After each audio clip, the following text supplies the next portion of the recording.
भगवत प्राप्ति आज भी कठिन नहीं है। कठिन क्या है? अपने आप को समझना कि मैं कौन हूं। हर व्यक्ति शांति चाहता है। जो शांति आके चली जाए वो शांति नहीं। जो सदा बनी रहे उसे बोलते हैं परम शांति।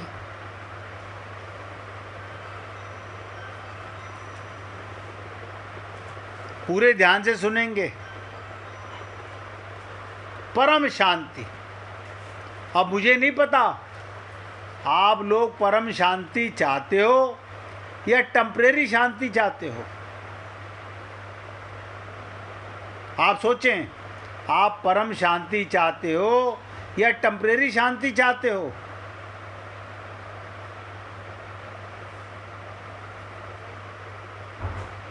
ये आप हम लोग पूरे एकाग्रचित होकर सुनिएगा। एक प्रसंग आता है, एक बार एक साधु बाबा नगर में भिक्षा करके एक बगीचे में बैठ गए।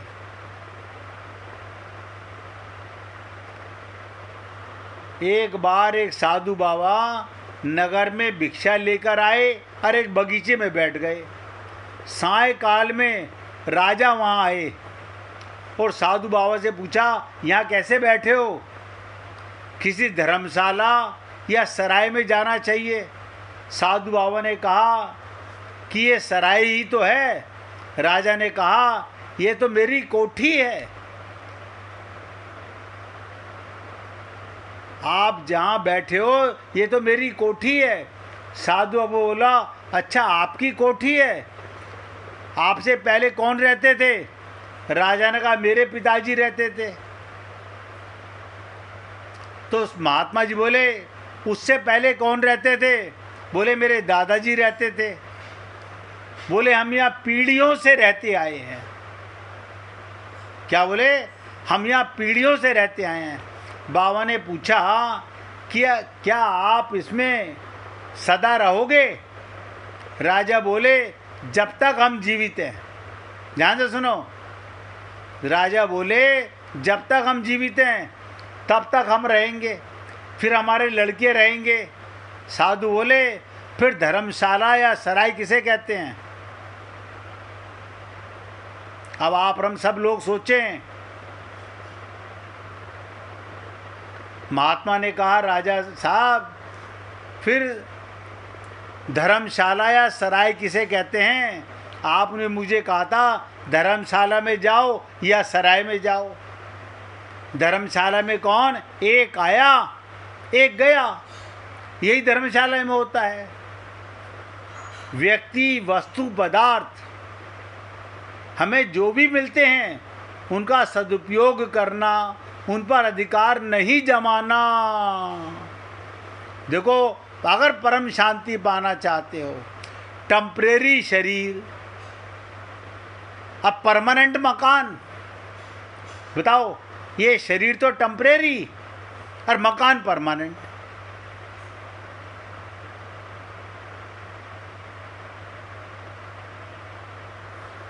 जैसे धर्मशाला में एक आया एक गया, यही धर्मशाला होती है। व्यक्ति, वस्तु, पदार्थ हमें जो भी मिलते हैं उनका सदुपयोग करना, उन पर अधिकार नहीं जमाना। कबीरदास जी शरीर को चादर मानकर कहा। बताइए, कबीरदास जी ने शरीर को चादर मानकर कहा, कबीरा चादर है झीनी, सदा राम रस भीनी। क्या कहा? कबीरा चादर है झीनी, सदा राम रस भीनी। और क्या कहा अंत में? 9-10 मास बुनता लागया, मूरख मैली कीनी। दास कबीर जुगति से ओढ़ी, जो कि त्यों धर दीनी। इसका अर्थ हुआ, शरीर में मैंपन और मेरापन नहीं करना। बताओ, हमें बहुत कबीर को सुना होगा। तो क्या सुना? क्या कहा कबीर ने? दास कबीर जुगत से ओढ़ी, ज्योंगी त्यों धर दीनी। अर्थात शरीर में मैंपन, मेरापन नहीं करना, इसका सदुपयोग अपने कल्याण के लिए करना। जिसे सीताराम आचार्य जी ने कहा, इस देह में हरि मिलत है। इस बात का पक्का विचार कर लें, ये शरीर संसार की वस्तुओं से बना है, सामग्री सब संसार की और संसार की सेवा के लिए मिली है। इन्हें अपनी ना मानकर संसार की मानो और संसार की सेवा के लिए मानो, इससे वस्तुओं का सदुपयोग होगा। परंतु अपनी और अपने लिए मानोगे तो वस्तुओं का दुरुपयोग होगा, और दुरुपयोग हमें दंड भोगना पड़ेगा। इन्हें अपना मानने से लाभ तो होगा नहीं, और हानि किस तरह की बाकी रहेगी नहीं। अब बताओ, शरीर को अपना, मकान को अपना, शरीर के सामान को अपना मानना, इस पर अधिकार जमाना, इस पर कब्जा करना बेईमानी है, और यही बंधन है। अब बताओ, ये बंधन छूटे नहीं, परमात्मा मिले नहीं। अरे कल का मरता आज मरे शरीर। जब मुझे ये ज्ञान हो गया मैं अजन्मा अमर आत्मा हूं, काय का बंधन? हम क्या करें, थोड़ा सा और जी लेते, थोड़ा सा और जी लेते।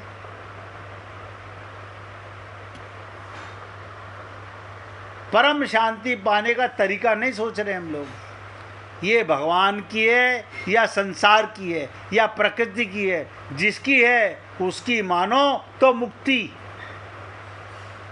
भक्ति योग में भगवान की है, जो भक्त हैं वो क्या कहते हैं, ये भगवान की है। कर्म योगी क्या कहते हैं, ये संसार की है।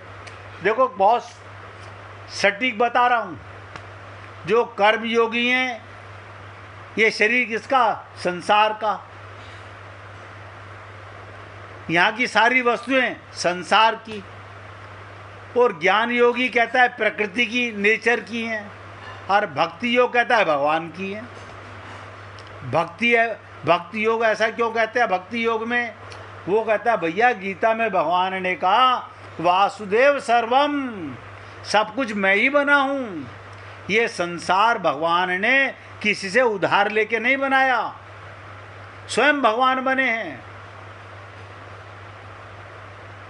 अतः इन्हें अपनी और अपने लिए ना माने। देखो बहुत सिंपल सी बात है, ये शरीर परमात्मा से मिला, किस लिए मिला? भगवान को पाने के लिए। भगवान मिले नहीं, फिर क्या मिला ये शरीर का फायदा? एक दूसरी बात सुनो, हम इस शरीर तथा वस्तुओं का सुख लेना चाहते हैं, इस शरीर का सुख और वस्तुओं का सुख, परंतु ये मानव शरीर, इसकी सामग्री सुख भोग के लिए नहीं मिली है। यही तन कर फल विषय न भाई, ये तो दूसरों को सुख देने के लिए शरीर मिला है। सेवा परमो धर्म, ये शरीर सेवा करना है तथा दूसरों की सेवा के लिए मिला है। यदि सुख भोगना चाहो तो स्वर्ग जाओ, दुख भोगना चाहो तो नरक में जाओ। सुख दुख दोनों ऊंचा उठना हो तो मनुष्य शरीर में आओ। सुख से भी ऊपर और दुख से भी ऊपर, यानी स्वर्ग से भी ऊपर और नरक से भी ऊपर जाना है तो मनुष्य शरीर है, और वो हमें मिला हुआ है। ऊंचा उठना हो तो मनुष्य शरीर में आओ। सुख दुख दोनों से ऊंचे उठने पर महान आनंद, परमानंद, महान शांति की प्राप्ति होती है। परंतु यदि सुख चाहोगे तो दुख भोगना पड़ेगा ही, और यदि सुख की कामना छोड़ दोगे तो महान आनंद, महान शांति की प्राप्ति होगी। अतः शांति का उपाय ये बता दूं 2 लाइनों में। शांति का उपाय क्या? शरीर मैं नहीं हूं, शरीर मैं नहीं हूं, शरीर संसार मेरे नहीं है और मेरे लिए ही नहीं है। ये सेवा के लिए है, दूसरों के सुख लेना नहीं, अपितु दूसरों को सुख देना, इसलिए देह मिला।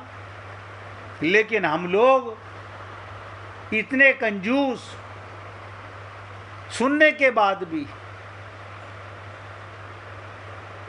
देखिए, आज मैंने आपसे चर्चा की मन बुद्धि चित्त। बाई जी ने पूछा, राजकुमार जी ने पूछा लहर के बारे में। बहुत ध्यान से सुनो। बाई जी ने पूछा मन बुद्धि चित्त के बारे में, ये सूक्ष्म शरीर।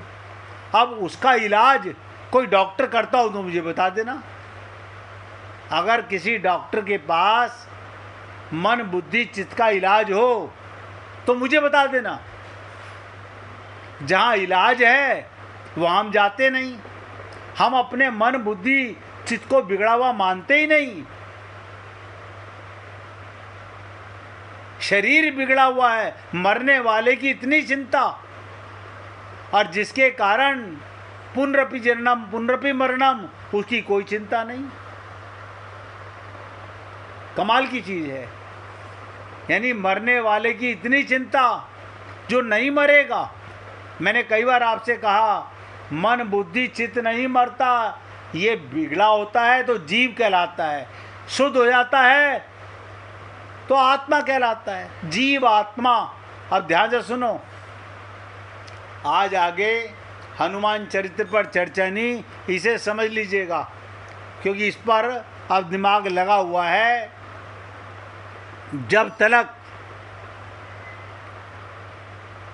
मन बुद्धि चित्त बिगड़ा रहेगा, अब आप कहोगे मन में तो ममता रहती है, बुद्धि में मेरापन रहता है, और चित्त में जहां जहां अपनापन है वो सब रहता है। आप सोच के देखो, आपको इस देह में हरि मिलत हैं, चित्त में तो भगवान होने चाहिए, गुरु होने चाहिए थे। चित्त में सारा संसार है, सारे परिवार हैं, सारे रिश्ते नाते हैं, और इनके अलावा जड़ वस्तुएं। आप बताओ, आपके घर में कितनी अंगूठियां हैं, कितने हार हैं, कितने सोने के सिक्के हैं, कितने चांदी के सिक्के हैं, कहाँ रहते हैं? हमारे चित्त में रहते हैं। अच्छा, वो ये सोने के सिक्के आपसे प्यार करते हैं? नहीं नहीं, उन्हें वो तो जड़ हैं। मतलब तुम जड़ से प्यार करते हो। अरे हमारी यही तो अज्ञानता रही, हम चेतन होके जड़ में फंस गए, जड़ चीजों में ममता करने लग गए।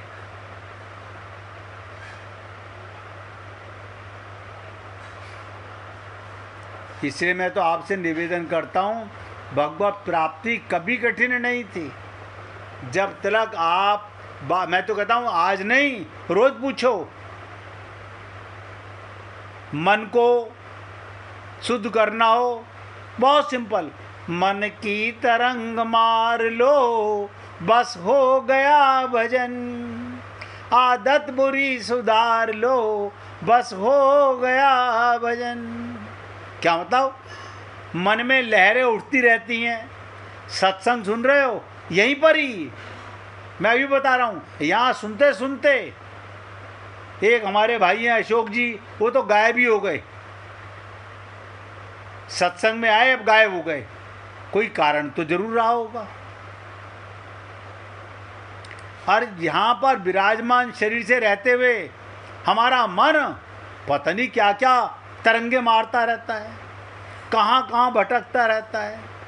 हम परम शांति, परम आनंद की प्राप्ति, नित्य प्राप्त परमात्मा की अनुभूति के लिए लालायित नहीं है। पाना तो चाहते हैं, लेकिन ऐसा है कि अब हमारे लिए और इतने काम जरूरी हैं।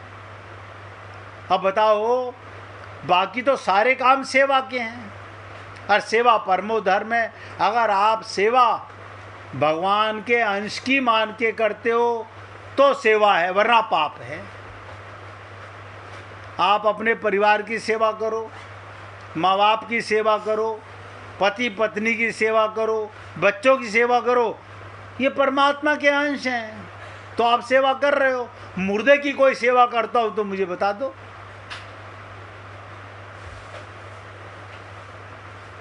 तन की कोई सेवा नहीं होती। जब तक उसमें परमात्मा है तभी तक उससे प्यार करते हैं। जाने अनजाने में हम चेतन आत्मा हैं, और जब तक उसमें आत्मा है तभी तक उससे प्यार करते हैं। और जो अपने को शरीर मानता है वो जड़ वस्तुओं से बहुत प्यार करता है। जड़ शरीर और जड़ वस्तुएं। इसलिए पुण्य आत्माओं, जो सत्ता, जो वैभव, जो पद छीन लिया जा सके, ये भी भला कैसा पद है।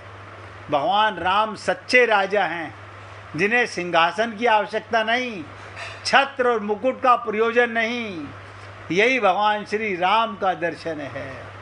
और लगे हाथ 1 मिनट एकाग्रचित होकर सुनिएगा, और जिस किसी को भजन सुनाना हो तो निकाल के रखिएगा।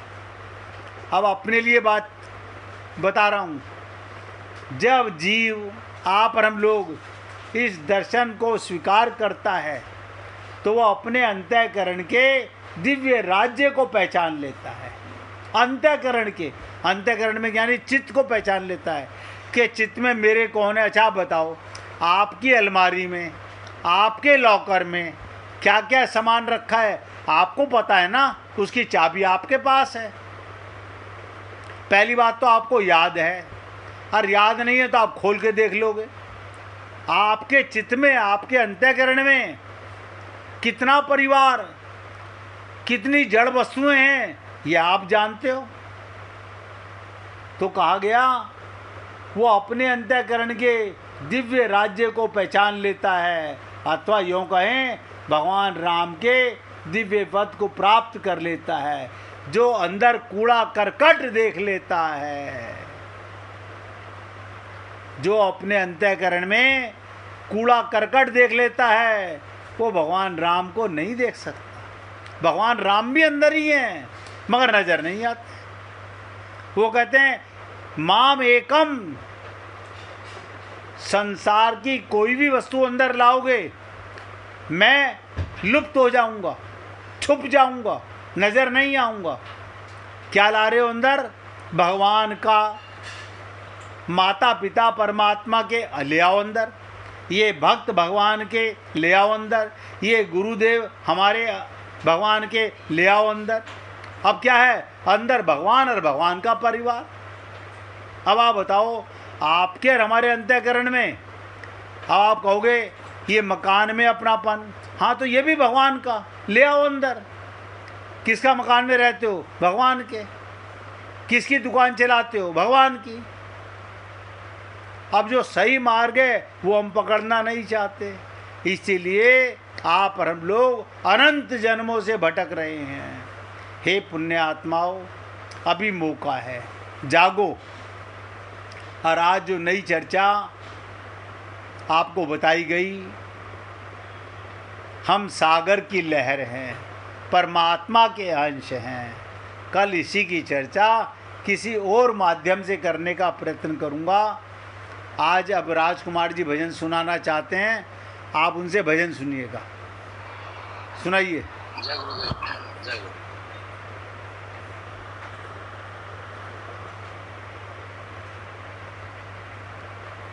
कोई जाए जो वृंदावन, तेरा पैगाम ले जा। कोई जाए जो वृंदावन, तेरा पैगाम ले जाना। मैं खुद तो आ नहीं सकता, मेरा परिणाम ले जाना। मैं खुद तो आ नहीं सकता, सकता, मेरा परिणाम लेके जाना। कोई जाए जो वृंदावन, मेरा पैगाम ले जाना। ये कहना मुरली वाले से, मुझे तुम कब बुलाओगे, पड़े जो जाल माया के, उनके तुम कब छुड़ाओगे। ये कहना मुरली वाले से, मुझे तुम कब बुलाओगे, पड़े जो जाल माया के, उन्हें तुम कब छुड़ाओगे। मुझे इस घोर दलदल से मेरे भगवान ले जाना। मुझे इस घोर दलदल से मेरे भगवान ले जाना। मैं खुद तो आ नहीं सकता, मेरा परिणाम ले जाना। कोई जाए जो वृंदावन, मेरा पैगाम ले जाना। जब उनके सामने जाओ तो उनको देखते रहना। जब उनके सामने जाओ तो उनको देखते रहना। मेरा घर हाल पूछे तो जुबां से कुछ नहीं कहना। मेरा जो हाल पूछे तो जुबां से कुछ नहीं कहना। बड़ा बहा देना कुछ एक आंसू, मेरी पहचान ले जाना। मैं खुद तो आ नहीं सकता, मेरा परिणाम ले जाना। कोई जाए जो वृंदावन, मेरा पैगाम ले जाना। जो रातें जाग कर देखी, मेरे सब ख्वाब ले जाना। मेरे आंसू तड़फ मेरे सब भाव ले जाना। जो रातें जाग कर देखी, मेरे सब ख्वाब ले जाना। मेरे आंसू तड़फ मेरे सब भाव ले जाना। न ले जाओ अगर मुझको, मेरा सामान ले जाना। मैं खुद तो आ नहीं सकता, मेरा परिणाम ले जाना। कोई जाए जो वृंदावन, मेरा पैगाम ले जाना। मैं भटकूं दर बदर मोहन, मेरे मन की भी सुन लेना। मैं भटकूं दर बदर मोहन, मेरे मन की भी सुन लेना। लो अंतिम सांस वृंदावन, मेरी अर्जी लगा लेना। लो अंतिम सांस वृंदावन, मेरी अर्जी लगा लेना। खतागर हो गई मुझसे, समझ चाकर भुला देना।